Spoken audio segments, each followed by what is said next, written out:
Are you looking for more out of your life?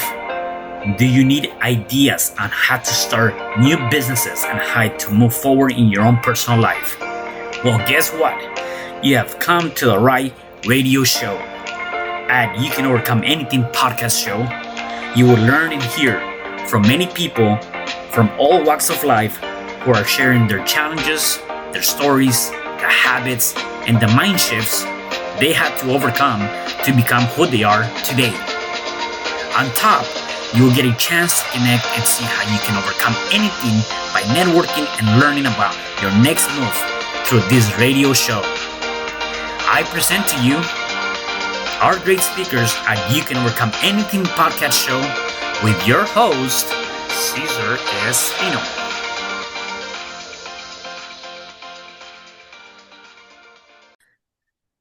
Hello there, and welcome back to another episode of You Can Overcome Anything podcast show. It is your host, Cesar Espino, and today I have a special guest.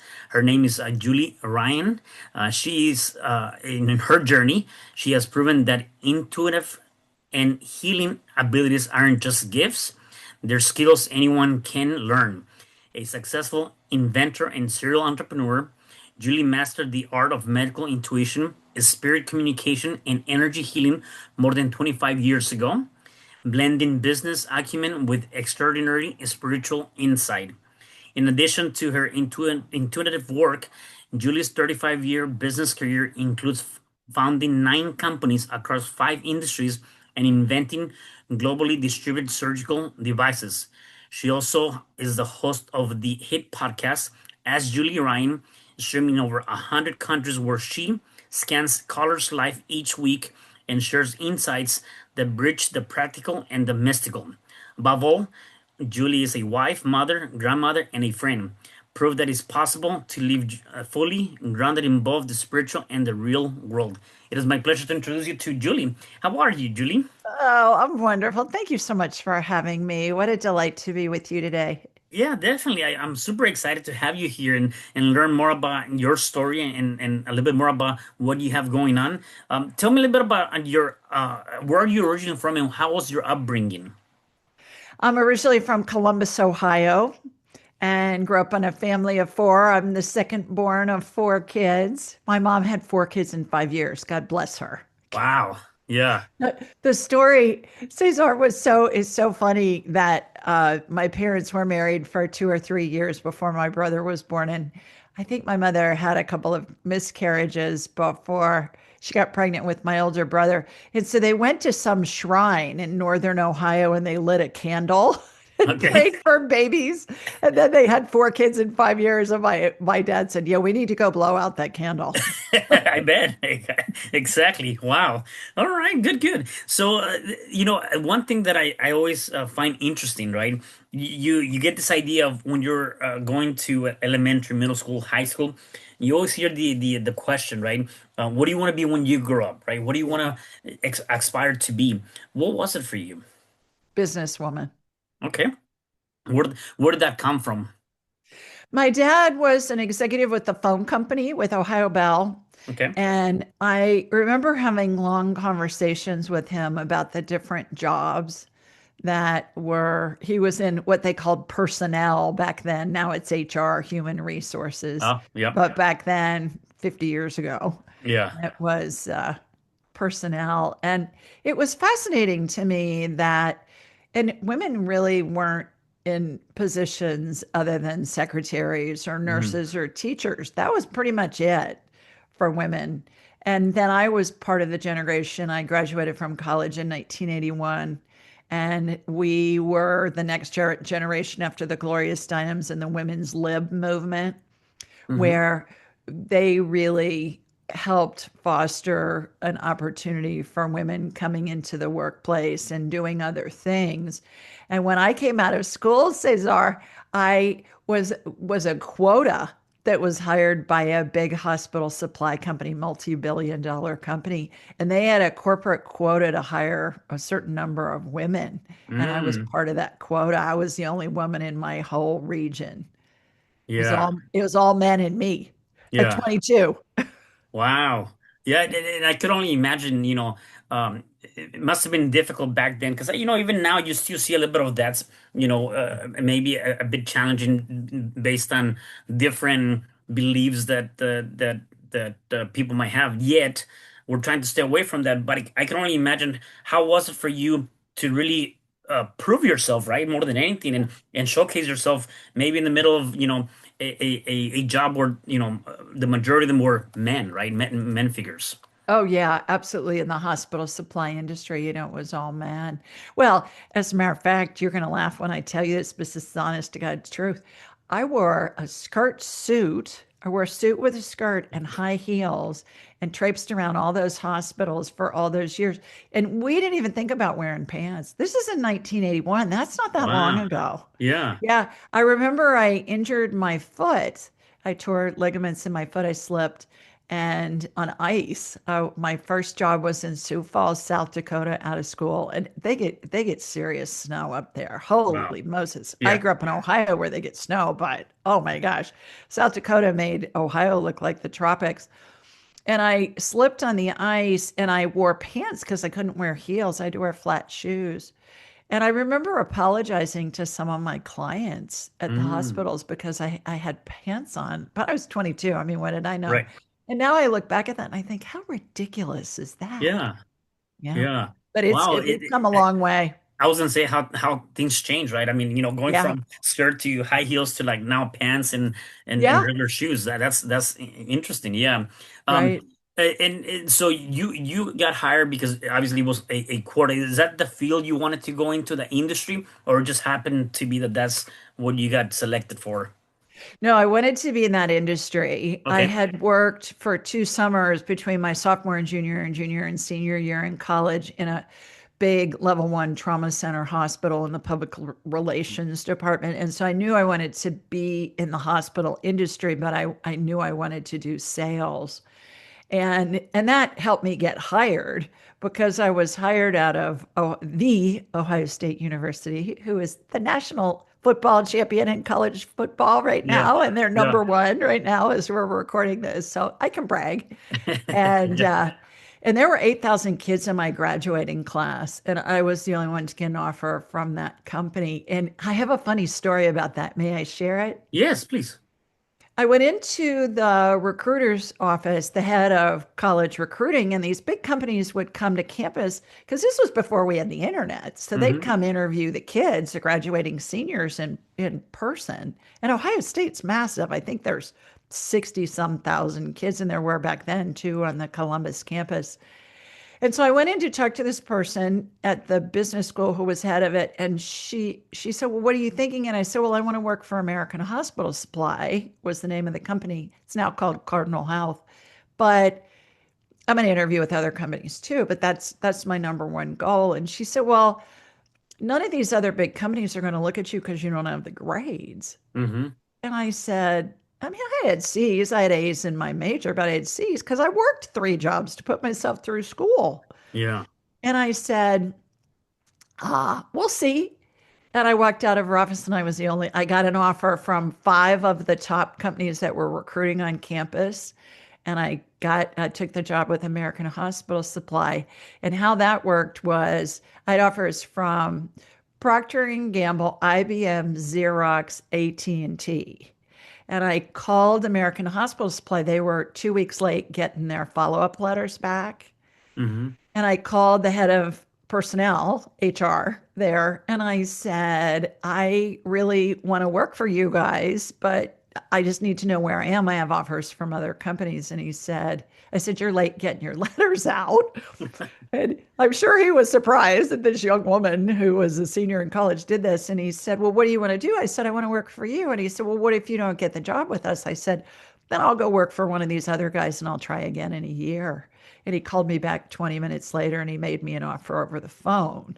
Now, I was due to go through another several days of interviews before anybody hired me or any of my student colleagues. But I think he was impressed with my initiative that I called him and said, hey, I want to work for you guys. What can we do? Yeah. So, so I went Wow. to work for him. Yeah. That's awesome. So I So went back to that woman Yeah. Who told me nobody would look at me, and she knew who all had made job offers. And I said, please don't ever say that to somebody Right. because they may not try. And I said, my resume was stellar. Yeah. Grades are just one small piece of the equation. And I didn't work very hard in the classes I didn't care about that I knew wouldn't help me. I was more concerned about how am I going to pay my tuition? How am I going to get out of school on time with no summer school, no extra semesters or quarters, which I did. We were on quarters back then. I didn't go to any summer school or any of that. And I worked three jobs and went to school during the day. So, Yeah. and, and then a friend of mine went in to see her a couple of years later, and she said, yeah, my girlfriend went to work for American Hospice Place. She knew my name. She goes, oh, Julie Ryan. And my Yeah. friend said, yeah, as a matter of fact, it was. Yeah, yeah. No, and that's actually very interesting because oftentimes, unfortunately, you might hear something or somebody that kind of deters you from moving forward or Right. takes away the wanting of, can I really pursue this, right? And oftentimes, it could be, somebody that we might look up to, could be a teacher, could be maybe somebody that might seem to have more credentials or even sometimes family members, and I think that's probably one of the biggest challenges that we have nowadays is that we're listening to the wrong people, yet because we're listening to the wrong people we tend to follow what they say and we don't fulfill what might be our best thing, right? Or move forward in anything, right? It could also even be the small voice in your head, right, telling you cannot do something because you never done it before. That's just fear. And Yeah. most fear is irrational. Right. 99.9% of the thoughts we think that feel badly, anything that feels badly is based in fear, always.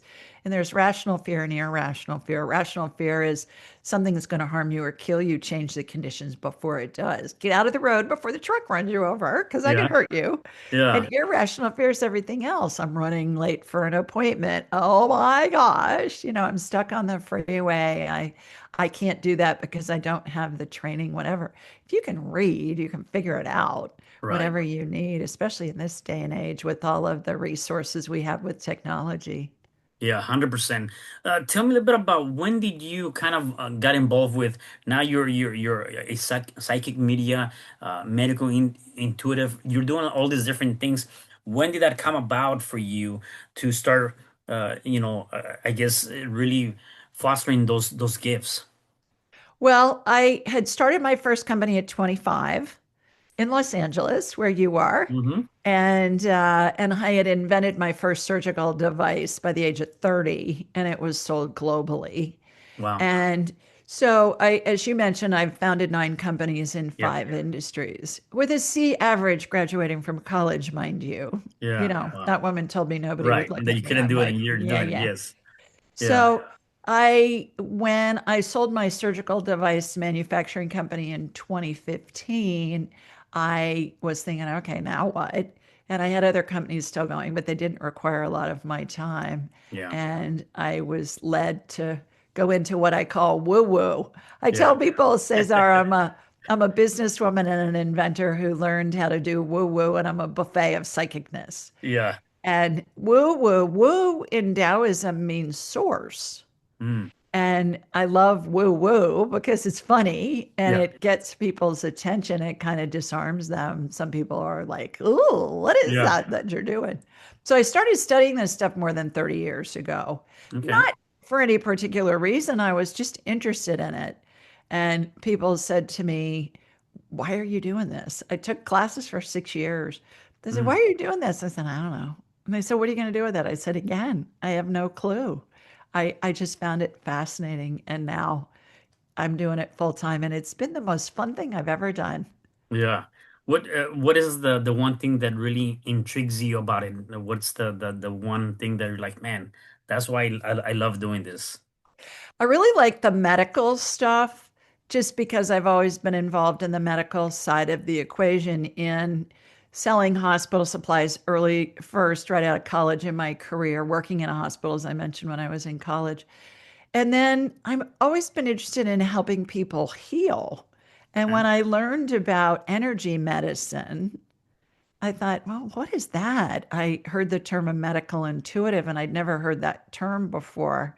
And we didn't have the internet yet. Right. 30 years ago, which is hard to imagine us surviving without technology that Right. we have Now today. we Isn't can. Nobody can imagine. People that haven't lived in that era cannot imagine they how to do it, right? I know. And those of us that are used to not having the internet, when we were growing up, we think now, oh my gosh, how did we ever survive? Right, But we exactly. did.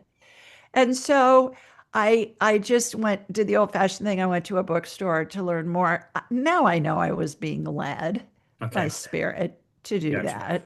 Yeah. And so most of the work that I do, Cesar, is medical. I'm like a human MRI.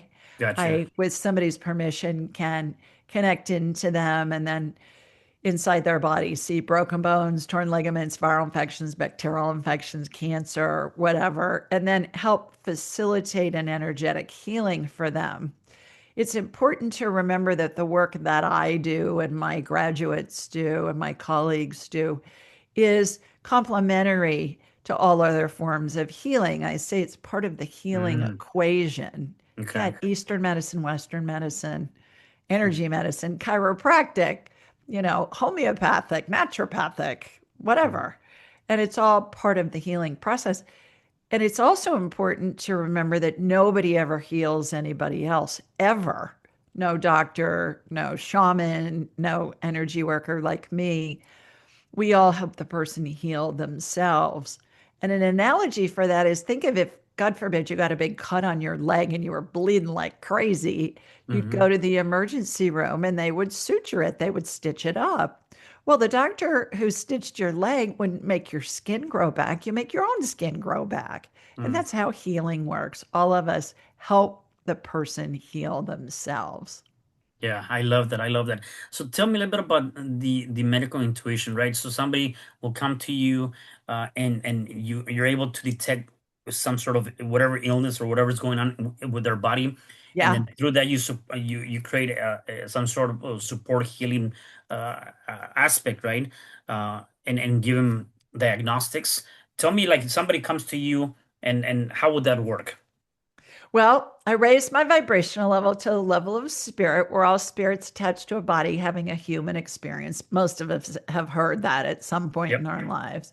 So I raised my vibrational level. I teach people how to do this. It takes me a nanosecond. I've been doing it for so many years and with tens of thousands of people, literally, that I don't even think about it. It's like you get in the car and you push the button to turn it on or you turn the key. You don't Right. think about it, you just do it. Yep. And then I'm going to watch a laser beam in my mind's eye. Cesar, come from my body. I'm in Birmingham, Alabama. It's going to hook into you in LA. Let's say I'm going to scan you. And then I'll envision shooting energy from your feet up through the top of your head. And it'll be as if I'm looking at an X ray or a CT scan or an MRI. Hmm. As I mentioned, I can see broken bones, torn ligaments, all that jazz, cancer, metastasized cancer, whatever. And then immediately after something's identify, then there will be an energetic healing that will begin. And I'm going to be watching all this in my mind's eye. It's like I got a big screen TV in my Hmm. head. And the healings can take the form of something getting added, something getting removed. I watch procedures all the time in my mind's eye that emulate what I saw in surgery for all those years. Sometimes I see healings that utilize methodologies and devices that haven't been invented yet. And you may hear me say, oh, cool. I haven't Right. seen this before. This is Yeah. great. And then it'll be kind of like in my bag of healings, and inevitably somebody else will present with the same symptoms.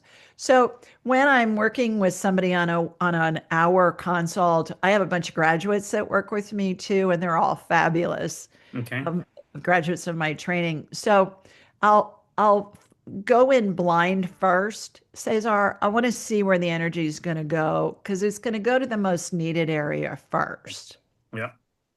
And then I'm going to have a checklist because I will have talked to the person ahead of time. I'm going to have a checklist of my left shoulder hurts, my right knee hurts, my blah, blah, blah, blah, blah, whatever. And we'll go to each individual area and something will be identified. That'll be healing. It happens really fast.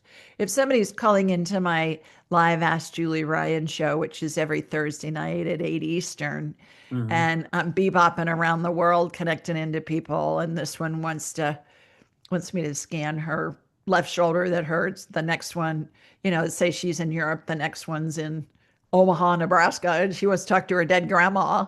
And then I got somebody in Singapore that wants to talk to their deceased chow chow dog or Yeah. whatever.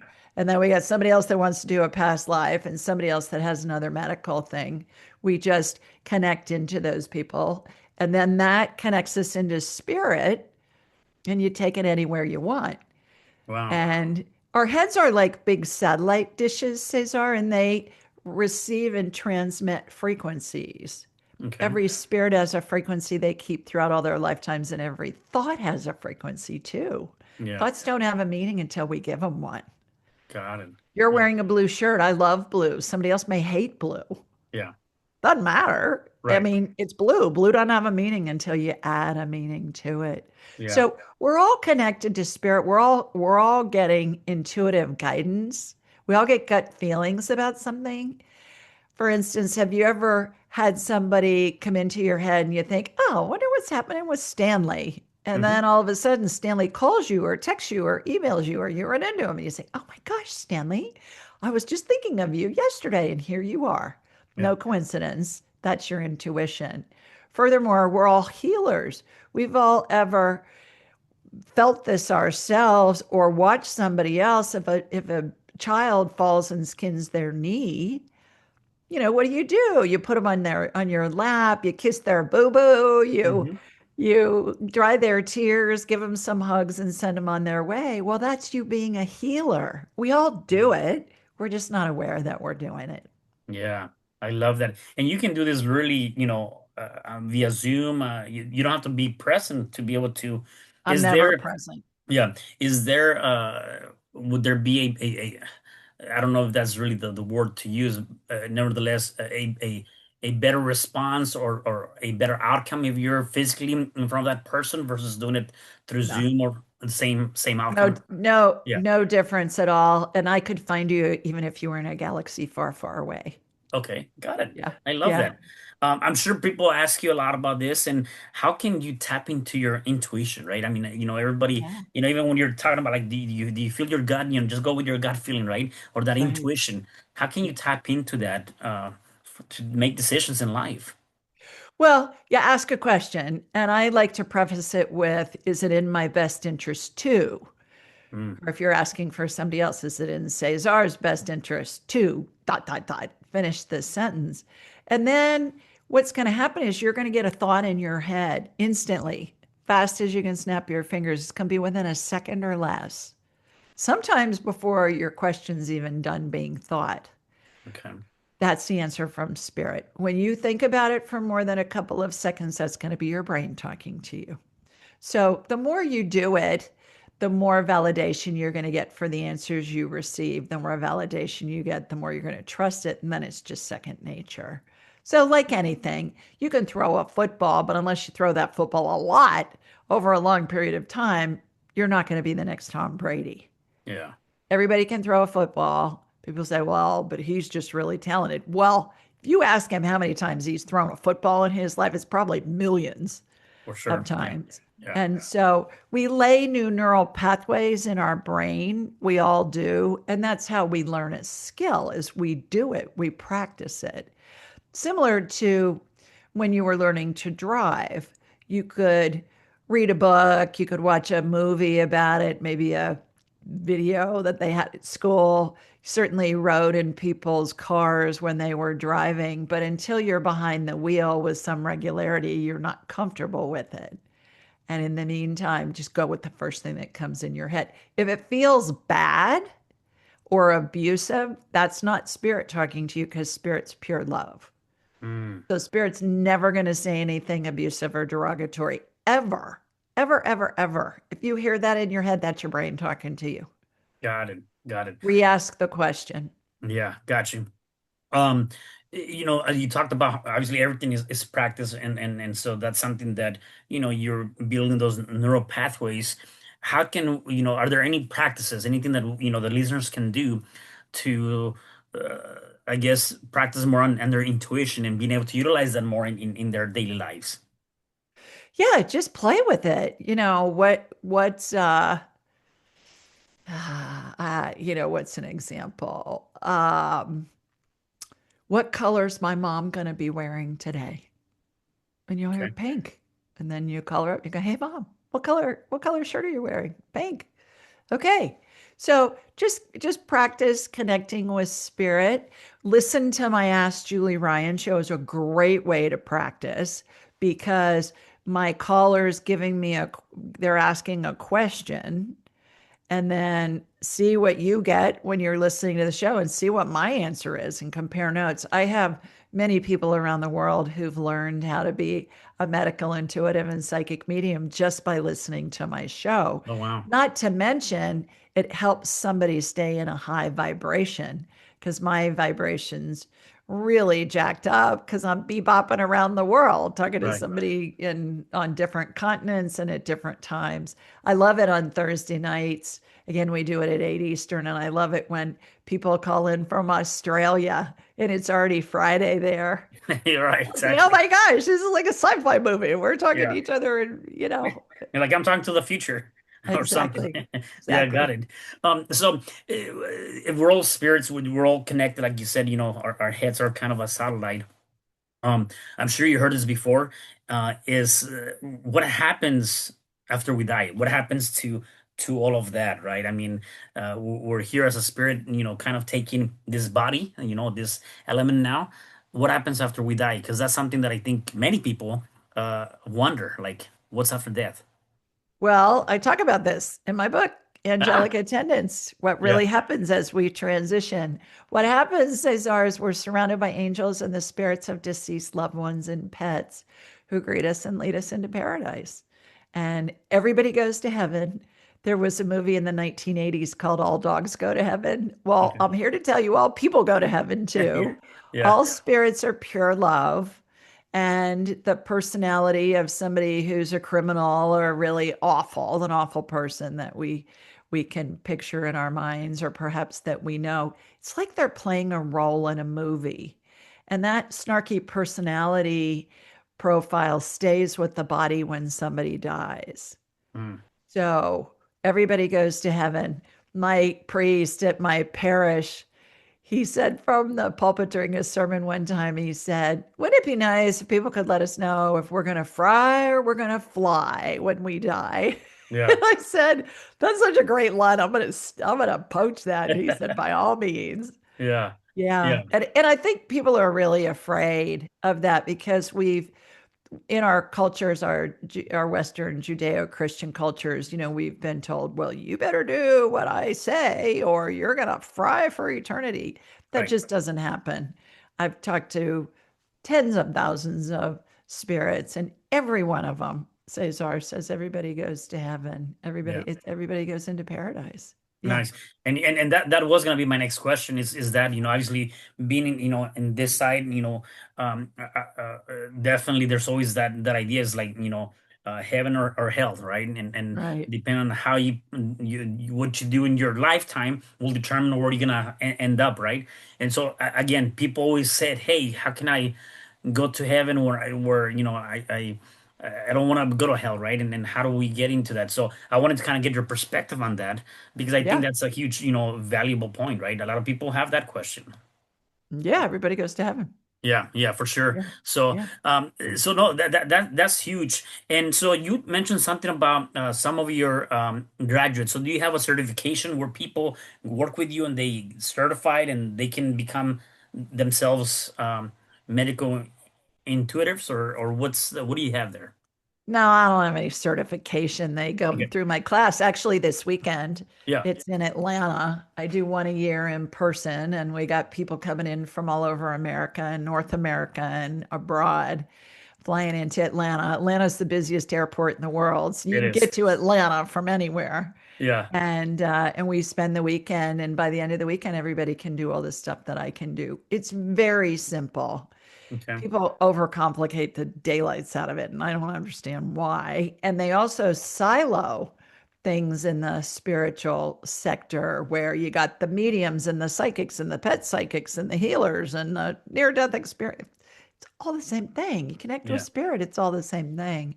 So I teach people how to do it from all walks of life. We'll have people that are, stay-at-home moms and dads to surgeons and gosh, orchestra conductors and whatever, and teachers, lots of professors, lots of um, people that are in the healing arts, whether they be a massage therapist or a nurse or a physician or a radiology tech or Mhm. whatever, they're interested in the healing part. Somebody who's lost a loved one and they want to be able to communicate with their deceased mom or dad or child. A lot of people take it who've lost a child take my class. Mm. And so that's fun. And then I teach it online in the spring. Yeah. And then I have online self-paced classes too Got it. that people can do kind of like a little appetizer of the Yeah. big main meal. Right. So most of the people you say they do it just so they can connect with their loved ones that probably passed on. They're doing it more for themselves versus, hey, let me go out and utilize this Yeah, and also practice this right. and kind of, Right. Yeah, absolutely. Way more people are doing it for their own yeah, personal abilities than they want to do a business with it. gotcha. Because Yeah. because once you connect with spirit, you can do past lives, you can talk to deceased loved ones, you can talk to spirits that are still attached to a body. That's how I do my medical stuff. That's Mm. how I do my animal Yeah. communication with pets that are alive. I can talk to dead pets too, but I talk to a lot of alive ones. Usually Yeah. when they're misbehaving and their owners are going, "What the heck is going on with this dog?" Right. Yeah. That kind of thing. Tell how close to death somebody is. That's what I talk about in angelic attendants. There are diagrams of how the angels and the deceased spirits are lined up. And as people get closer to passing, those different configurations happen. It's interesting to note, too, Cesar, that there's university based research that shows 90% of people at the end of their lives see the spirits of deceased loved ones and pets as they're transitioning. 90%. Wow. Yeah. So we think grandma's hallucinating from the morphine that hospice gave her when she's talking about seeing her dead mother who's been gone for 60 years. Well, no, she's not. She can actually see and communicate with her, Yeah. with her mom's spirit. And most critical care workers from the hospital, hospice people, even funeral directors, they have millions of stories of families with whom they've worked and people with whom they've worked that are their loved one was seeing Yeah. pets and spirits of others. Sometimes they see religious figures, sometimes they see a beloved family Right. member or friend whose spirit's there to greet them. I call them the Welcome to Heaven Committee. Yeah, I love that. By the way, guys, anybody, thank you to Julie. She's gonna be gifting anyone that's listening to the show her book, and definitely everybody gets a free copy of that. So make sure that you guys Yeah. connect with her for that. It Um, is in Spanish too. oh, is We it? have Spanish downloads and digital as Well, now well. I want to listen to that one too, Yeah, for sure. yeah. Yeah, Yeah, you can that's tell me how the translation yeah, is.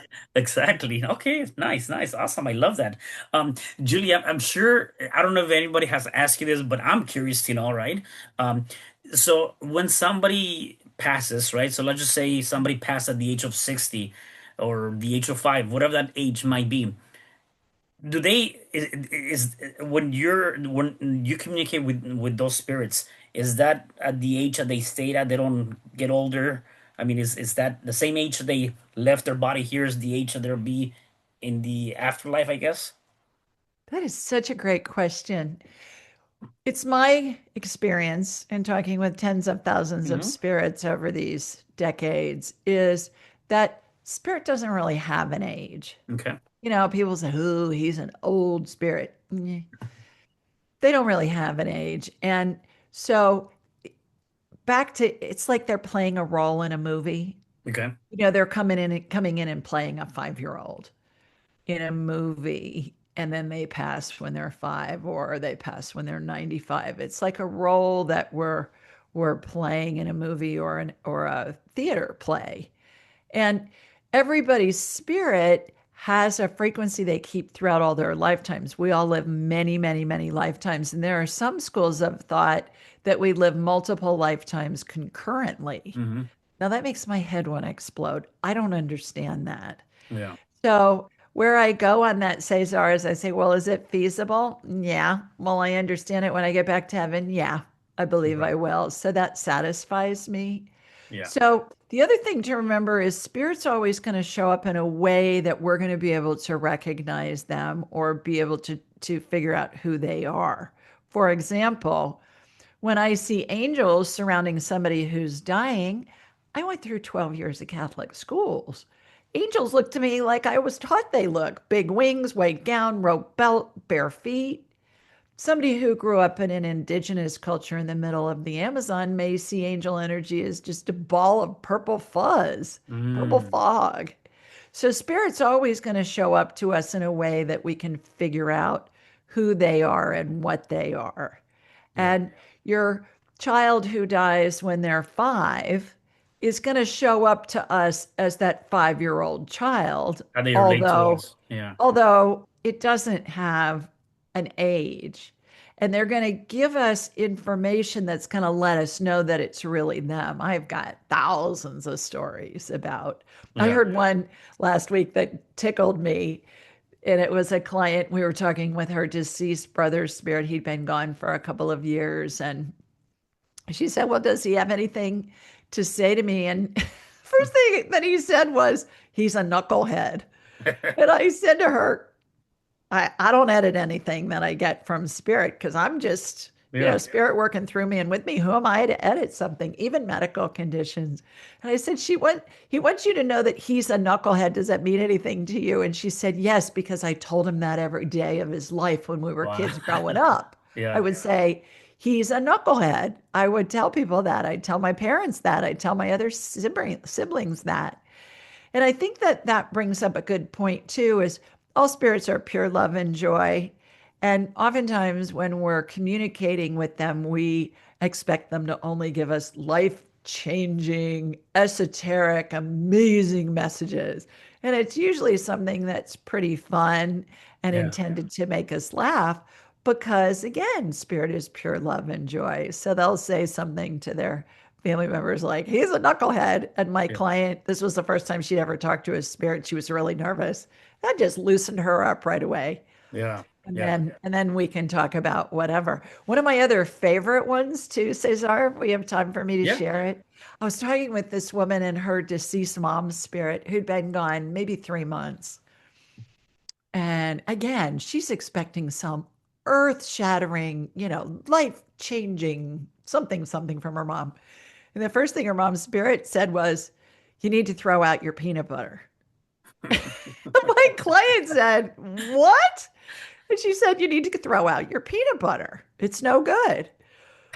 And so my client, I said, do you use it a lot? She said, yeah, I make my kids peanut butter and jelly sandwiches for their lunches every day.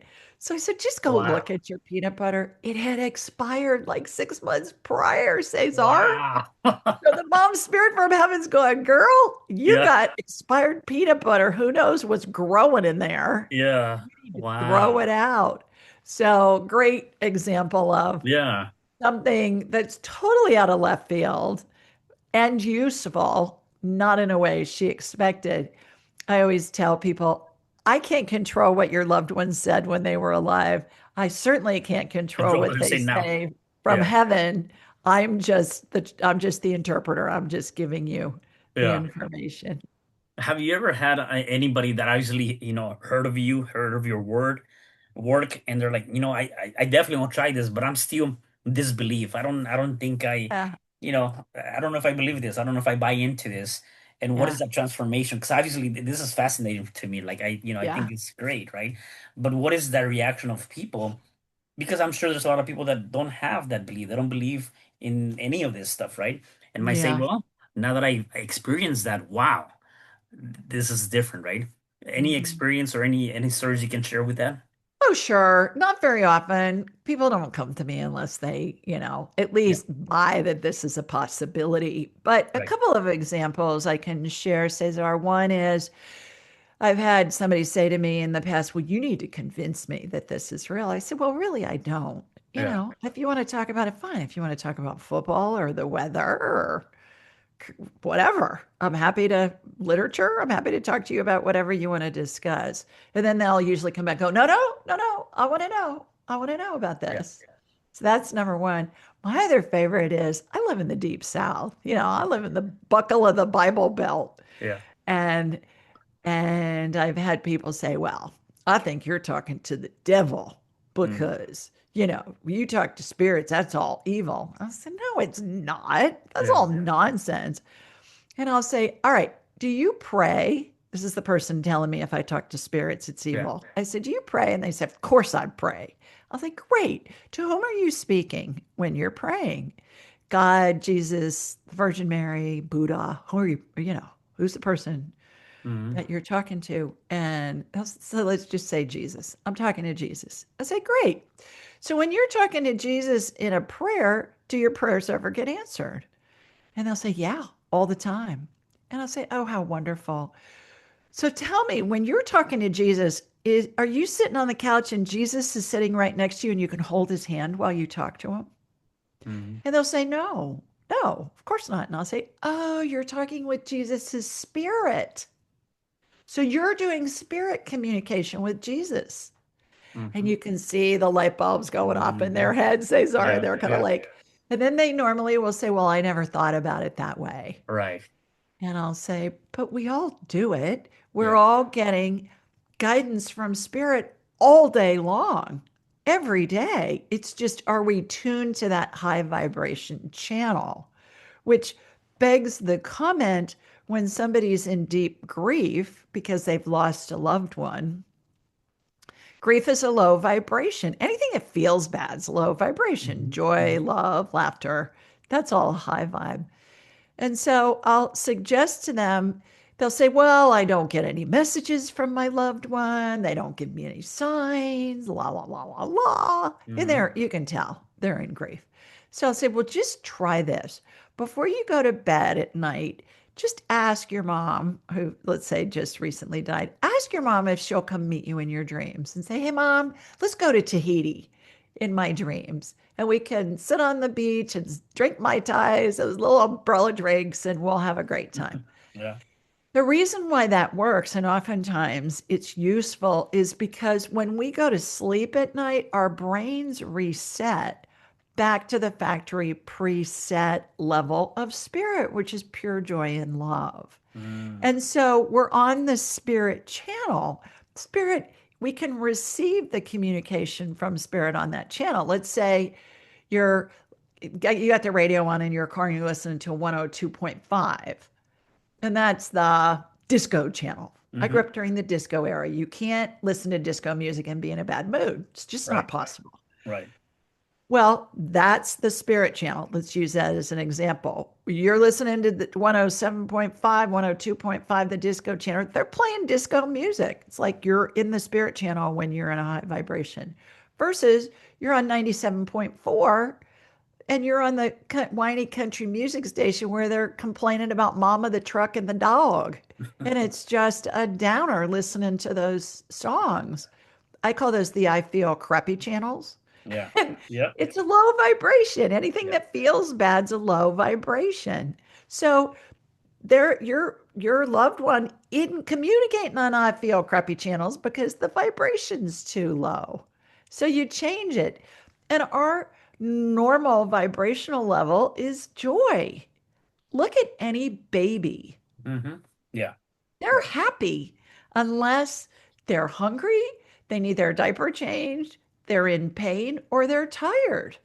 Right. Their natural state is happiness until they learn to, be worried about what somebody else thinks. Yeah. So our natural state is love and joy. And we go back to that factory preset frequency every night when we sleep because our brains get a rest. We're not worried about whatever the bazillion things are that we're worried about during the day, and spirit can communicate to us. If it doesn't happen the first night, keep doing it. Yeah. Eventually it will. I love it. I love that. And I'm definitely having, I'm enjoying this conversation. So let me ask you this. If people want to find out more about your work, connect with you, maybe do something with you, how can they connect and find out more about you? AskJulieRyan.com is that's home base. That's my main website. My all my social media channels are Ask Julie Ryan. My shows are Ask Julie Ryan. We're on all the podcast networks. We've got 5 channels on YouTube: Nice. English, Spanish, Portuguese, French, and German. They're all under Ask Julie Ryan, Espanol, Yeah. Deutsch, whatever. And if anybody, again, anybody wants a free copy of my book, I mean, we're all going to lose a loved one. Yep. We're all going to die ourselves someday. Yep. Just go to askjulieryan.com and you'll see a tab on the homepage and click on that. And we'll send you a digital and an audiobook version because there are illustrations in there. So if you're listening to the audiobook, I want you to have the digital as well. Yeah. This book, by the way, Cesar, is given to families who lose a loved one as a funeral gift. My Catholic parish gives one to everybody that comes in to plan a funeral. Mm. Many churches of all denominations give them to families who are planning funerals or who have a loved one at the end of their lives. Synagogues, hospice Wow. agencies, they all give them to their families. And there's really not much out there about what happens when somebody's dying, and that's what we're afraid of. Yeah, 100%. No, I love that. I love that. Well, definitely we gotta definitely get that book and I need to read it in Spanish for sure. So I'm gonna get my Okay, copy for sure. Um, terrific. let me ask you this. In terms of uh obviously we're looking at high vibration versus low vibration, right? What are some things that we can do on a day-to-day basis to really put us into a high vibration and get into that space, right? Obviously, with all the external factors that are happening in the world, or maybe the job, or whatever might be going on, right? I would say probably the majority of the population is probably performing at a lower vibration. What can we do to get to a high vibration? Well, the easiest thing to do is smile because when you smile, your brain thinks you're happy.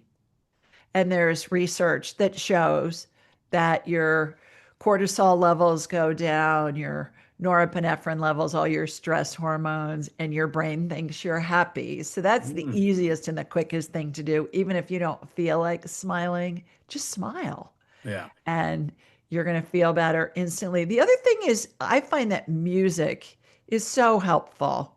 Don't be listening to some sad Right. song. Yeah. Put on fun music, put on upbeat music, and have music playing in the background as much as you can. And then put down your phones. Mm, I think we're all, myself included. I was in yep. Costco yesterday. I'm looking at my phone when I'm waiting in the line, Yeah. to check out. So if we can have just some time to not be on the phone because it depletes the dopamine in our Mm, brains yeah. and just say, okay, no looking at the phone for an hour before I go to sleep at night. Yeah. That's going to be a huge difference Right. for all of us. But I think the easiest and the quickest thing, Cesar, is just to smile and your I brain's love going to that. think you're happy. I take it a step further and I'll say, go into a store, go into a grocery store, go into a Ralph's or a Target or a whatever. And when people pass, you just smile at them. Mm, yeah. And you don't know what people have going on. And that may be the nicest thing that's happened to them that day. It's going to make Yeah. them feel good. It's going to make you feel good. And that is true. That happened to me one time. I was at Home Depot and I actually smiled at somebody and say, I greeted them. I'm like, hello, I hope you're having a great day. And they actually came back and true story, they came back and said, thank you. That is the nicest thing everybody has said to me today. And it made me Yeah. feel good. So you just never know. Yeah. Or compliment somebody on their outfit. Oh, Yeah. Cesar, I love that blue shirt you're Yeah. wearing. It Yeah. looks great on you. And they'll go, oh, thanks. Yeah. Wow, that was so nice. And Right. they're, Right. hold the door open for somebody when they're Right. coming in and out of a store. Those are all just simple things that we can do. Other people appreciate it and it makes us feel good as well when we're doing it. Yeah. 100%. last question I have for you, for the people that are listening to us, you've already given us a lot of great golden nuggets, as I like to call them. Um, for the people that are listening and or watching us, and they're going through some challenge, whatever challenge that might be, what is a couple of things they can start doing to start overcoming that challenge? Can you give me an example? It could be anything. It could be maybe just having maybe challenging time with work. It could be, any difficult challenge that people might have that, man, I don't know if I'm gonna get out of this. Well, I think what we were just talking about, smile, force yourself to smile, listen to good music, listen to music that's going to make you feel good. And what that's going to do is it's going to raise your vibrational level. You're going to be able to get guidance from spirit because remember, spirit's a high vibration Mm, and they don't communicate on the I feel crappy channels. They're always broadcasting. We're not tuned to the channel. It's kind of mm, like you think about having satellite TV. Well, they're streaming probably thousands of shows, but you're watching the one where your channel is tuned. yeah, Doesn't mean they're not streaming all those other shows. They are. You're just tuned to a certain channel that's broadcasting that one show that you're interested in watching. yeah. And what I find is that when we get guidance from spirit, it's either going to feel neutral or good. If it feels bad, that's not coming from spirit. That's your brain talking to you. Raise your vibrational level. And then ask the question again, what can I do? Yeah. Ask the question before you go to sleep at night. Mm. Because again, you're going to be back on the spirit channel frequency and it's going to help get guidance for you. I love that. Well, Julie, thank you again. I loved all the information you gave us. Any last minute words you want to share? Just come join me. AskJulieRyan.com. Call into my show. We do a YouTube live stream every Thursday night at 8 Eastern. And we're on all the podcast networks, as I mentioned. You can call in at AskJulieRyanShow.com. All that's on AskJulieRyan.com. You can call in, you can have a conversation with me, and you can be on the YouTube live stream. And you just put where you are, your first name, where you're located, and what your question is. And we take questions from both. And it's a blast, Yeah. Cesar. I never know who's calling. I never know what they're going to ask. I never know what spirit's going to say. So it's like a crapshoot every week. And it makes it so much fun. And if nothing else, listen to the show because it's a really high vibration Yeah. and it's going to help put you in a good mood, help put you in the level of spirit because my vibration is cranked Yeah. because I'm talking to people from all over the world in a short period of time. I bet. I bet. Well, thank you again, Julie, for having you on the show. Really appreciate you. So thank you. Oh, my honor. Thanks for having me. Yeah, Bye, definitely. everybody. Yeah, and for the rest of you guys, do me a favor. Make sure that you connect with Julie. Go check out the YouTube channel. Go ahead and get a copy of her book. And I'll see you guys at the next episode of You Can Overcome Anything podcast show. Thank you. Hi, I'm Cesar Espino, real estate investor, business coach, and consultant, and author of the book, You Can Overcome Anything, Even When the World Says No. My number is 424-501-6046. In my book, I talk about making the necessary changes to shift your mind for prosperity and certainty. Pick up your copy at Amazon. I also love helping families with their real estate and can purchase your house fast and all cash. Follow me on Instagram, Facebook, and LinkedIn. My number is 424-501-6046. Thank you for having me today. I am so glad you've tuned into this podcast. You can find me at your favorite podcast platform where you can like, subscribe, comment, and share. And to learn more about myself, my services, you can find me at www.cesarrespino.com, or you can also find me at your social media. Thanks for joining me, and I am looking forward to having you at the next episode. And know you truly can overcome anything.